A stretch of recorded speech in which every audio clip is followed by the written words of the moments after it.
All right, Aiden, um, give us a quick intro, who you are, when you started, and how things are going. Cool. Hi, my name's Ayden. I'm recently turned 17. I turned 17 like January, like late January. I'm in high school right now, a junior in high school. I go to like a really academic school, and I'm based in Southern California in the US. Um, I've been growth operating for, I believe, around a year now. Just been, I'd consider it a year, but realistically, I was just like in the beginning phases of outreach and, not really consistent and all that. But that's kind of when I started hearing the whole like trend of growth operating, build a school community, stuff like that. And then as I got more into the game, then I got more aware of the side of like, high ticket growth operating. It's more than just building a school. And that's where I started doing better quality outreaches and then started like, with my first few clients, realized they weren't really a good fit, signed the one that was right for me in the biz op niche and or like the industry. And then started planning out our first launch. Did pretty good. Not too bad. They're a micro creator, so stronger audience, but on because it's on YouTube. And then we made, I think, 30K revenue in 2 weeks. And I'm looking to do better on that with future launches right now.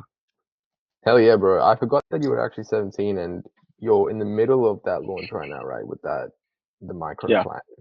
yeah. What have you noticed with people with small followings or like small subscriber counts compared to the ones with like huge hundreds of thousands of followers? So I can't say much about guys with hundreds of thousands of followers because I haven't really partnered with them. But I know right now from the experience and like I'm getting the firsthand like feedback because I'm actually taking those calls myself. But all these guys have a really strong bond because they're willing to pay the same as like, one of those famous guys programs. But one, they also have the belief that like, oh, those guys, they have a lot of students. So even though they have more social proof, it's like, maybe they're not going to have that same one-on-one support that they're looking for. Another thing is like they have that real trust with like the smaller creator because well one they've seen their progress as they've started documenting the journey, and also they seem a lot more transparent and like relatable as opposed to some of the larger guys. Yeah, that makes sense. And I feel like that's when YouTube content specifically comes into like real good importance because that's where you can be really authentic and really share your progress from like zero to where you are now. And I feel like Yeah. that's what your creator is, right? He's like showing his entire journey. He's doing pretty good now for himself with just info as well as his actual business model that he's in. So, how long ago did you actually partner up with like your first biggest client? I'm assuming it's this client, but how long ago was Yeah. that? And like, how were you 6 months ago? Because I remember we hopped on a call about maybe 5 months ago, 6 months ago, Yeah. and you were in a completely different state. Like you were, I think, trying to find a client, trying to do outreach, um, and you were very consistent with it. But I was like, you just have to increase your volume a bit. Like you have to increase volume and just be a bit more personalized with your outreach. So how have things changed like from that time to what it is today? I think when we hopped on the call, I think you're right. It was around like 6 months ago, and I wasn't, like I said, I was still in the like the growth operating trend of this is like school community stuff like that. Let me build you, 1% rule and all that. Yeah. But reality is that's not how it works. Even now, like some of the methods that I use to like actually get the attraction of my first well like real client was like I use the bait and switch, but now it's like even that is saturating itself, like a lot of people are still using that. So I mean, from what really changed from that time, like right after I hopped on the call, I started being more personalized with it, and that's actually what allowed me to contact my creator and come off in a different way because before them, I even asked my creator like, "Oh, how many guys reached out to you about growth operating?" and kind of want to know like why'd you choose me?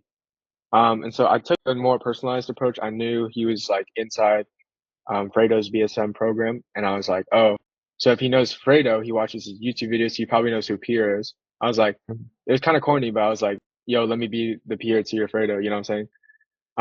And then he understood that reference and he's like, well, if Fredo is making all this money off info and he's like in that position where I want to be, then and he needs peer as a growth operator, then I need one too, you know? So That was some really solid advice. And then I used it. And I was in the works of like signing this deal back in October, but nothing really finalized until like around November, December. I kept following up with him. But it's also another key part was following up because when I initially reached out to him, he wasn't interested in like, selling any sort of info. He didn't really want to build a course or have a community or high ticket one mentorship or anything like that. And then I kept tabs on him. I saw in his Discord server that he launched the premium level, so it's like a low ticket, right?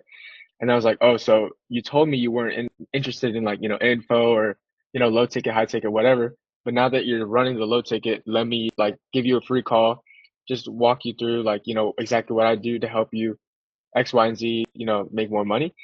No commitment at all. And he's like, yeah, that's cool. Let's set something up. Hopped on the call and I impressed him so much that he's like, all right, let's sign. But it's like more of well, he signed the contract on the deal, but we weren't going to launch anything until after Q4 because he was really locked in on ecom because that's like the best time for it. Um, and in the end, like, even though we did do it, I think you suggested we should do it in Q4 because of course that's when everyone's in the buying mood. But even though we did it a little bit after, his results from Q4 allowed us to have more success with that launch. So things ended up going good. That's solid, dude. I feel like the power of following up is honestly underrated, just because a lot of the times the creator genuinely forgets about you, or just like they forget about the importance of what you have to offer as well.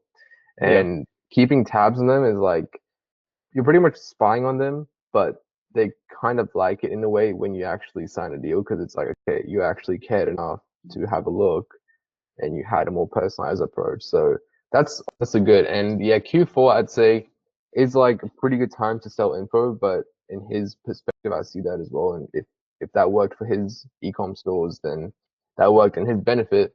And then he could really rip after that for Q1, Q2, Q3, and so be yeah. it. So that's sick, dude. That's sick. So far with him, how much cash collected have you guys done? Like Rev? Rev. Okay, well, the first launch was 30, and then we're just doing another one right now. In the last 2 days, I collected another 8 Rev. So 38K Rev. And then the first launch, we collected all the payments, so that's 30K cash collected. And then this one, so far out of the 8K Rev, I collected 6 up front. So 36K Rev, 36K cash collected, 38K Rev. That's sick. That's sick. And I feel like that's a very good starting point from where you started like 6 months ago, because now you have a good idea of what a real funnel is, what a real system is. I think you were even talking about automations and stuff. Yeah, How's like the automations going in that? Because I'm sure you've also realized now that more than the actual offer, the actual fulfillment, the most important part is really just automating the systems. And it's not very hard. Like it's not expensive to do it. It's just a expensive time commitment and yeah. knowledge gap, you know? So how's Yeah, that it's been going? definitely it's like a learning curve, like can't figure something out here, like webhooks, figuring out literally like all this backend stuff. But um, yeah, it's going fine. I'm just taking it, like you said, one step at a time. It's more of a commitment than it is money, but Yeah, something we gotta figure out. yeah, 100%. Like when I started, dude, I had no automations, I had no systems. Funnily enough, I only started implementing automations and proper systems probably like 2 months ago. Like that's Yeah, when I really like implemented everything, and every single day I'm just expanding my automations knowledge and trying to just make the entire process really seamless for like every single team member on setters, dialers, closers, everybody.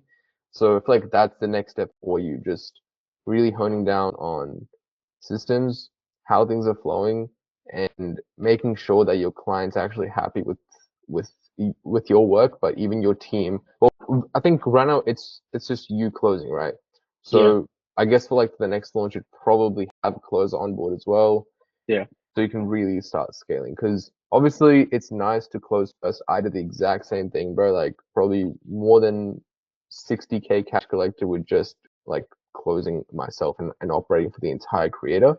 yeah, But that only lasts so long. Like if you really want to scale and automate it and yet make really good money for yourself, like you would have to onboard people. yeah, But yeah, that's like my biggest advice, dude. Like that'll really change the game for you. Yeah, for sure. Yeah, 100%. So apart from this one client, bro, how's outreach going? Are you still doing outreach or are you just hitting that on pause? How's all that? I'm in a call right now. I'm in a call right now. I'm in a call right now. Yeah. What do you say? Am I still outreach right now? Yeah, Yeah. So I'm still doing a little bit, but not so much right now, just because we have the launch going on. I'm still doing everything myself. Um, but I was doing it beforehand for like 2 weeks or something back then. sick, bro. Sick. I mean, that's pretty good progress, bro, honestly, from like a couple months ago to what you're doing now. Like, what's the next step for you? Like, what's the next 2, 3 months gonna look like for you? What's your goal? Right now, this launch, I'm trying to hit. Okay, well, baseline minimum, I'd want to hit at least like 60K with this launch, and then I wouldn't be surprised if it hit 100K though, because we have that capability, and this product is actually insane.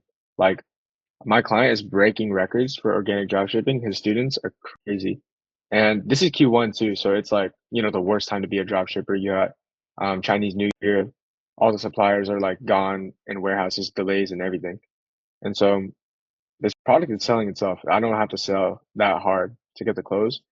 And so I'm already seeing it with the first two calls, but I wouldn't be surprised if it was 100K. That's going to be the goal.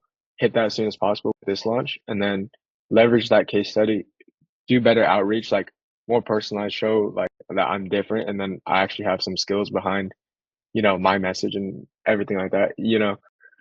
Always being more personalized is it's something you should be doing, but it's also really hard to kind of implement. But that's gonna be my next step. Just, crushing this launch and then expanding out, and building a team, getting more creators and stuff like that. Nice, bro. I love it. And before we wrap things up, what's been like the biggest thing you've learned along like your journey so far? Biggest lesson? Let's see. Well, I think the biggest lesson would have to be, I think, a lesson in sales.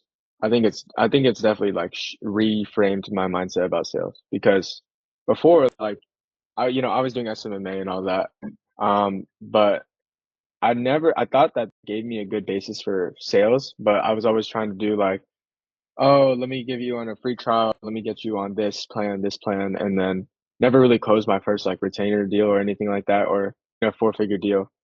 And then I was like, well, it's not really about like me trying to sell them. And so I would always think that when I had like 6 free trial clients that we were like on a hypothetical 12K a month, if each of them is on a 2K retainer. But in reality, sales, it shouldn't be like, or one thing it also taught me about was like warm, what should we call it? Warm leads versus cold leads. And the difference is just crazy, right? Like the nurturing process, the amount of trust they have inside your offer and who you are. That quality of leads that come in and the meetings that show up are just different. But apart from that, it's also that selling isn't really trying to sell, trying to like, because not everyone fits your product. Even if they buy your product, that doesn't mean that they're the right fit for it. And it really shows in some of the guys that joined the first program and, they didn't kind of put in the work. Hmm. But ultimately, you want to present yourself in that higher brand, higher authority, even if more people can't really buy your offer. It's just better for everyone, better for their situation. They get results they're looking for. You get those case studies and you get to charge higher. So ultimately, that's kind of like best lesson I've learned so far. Yeah, definitely, dude. I feel like that's exactly what I think as well. You can have the best product, best everything, but if it's just not a good fit, you shouldn't be selling into that person. Like, Yeah, and it kind of goes both ways. Like, you can either have really good marketing, but just a shit product, or like really good product, but just bad marketing. But either way, it's like if you're not reaching the right people, you won't get results for yourself. And I feel like honestly, you'd rather get 5 people into a 5K coaching program that would actually commit to themselves rather than 20 people for 5K and just enjoy that 100K, but only 2 of them get results.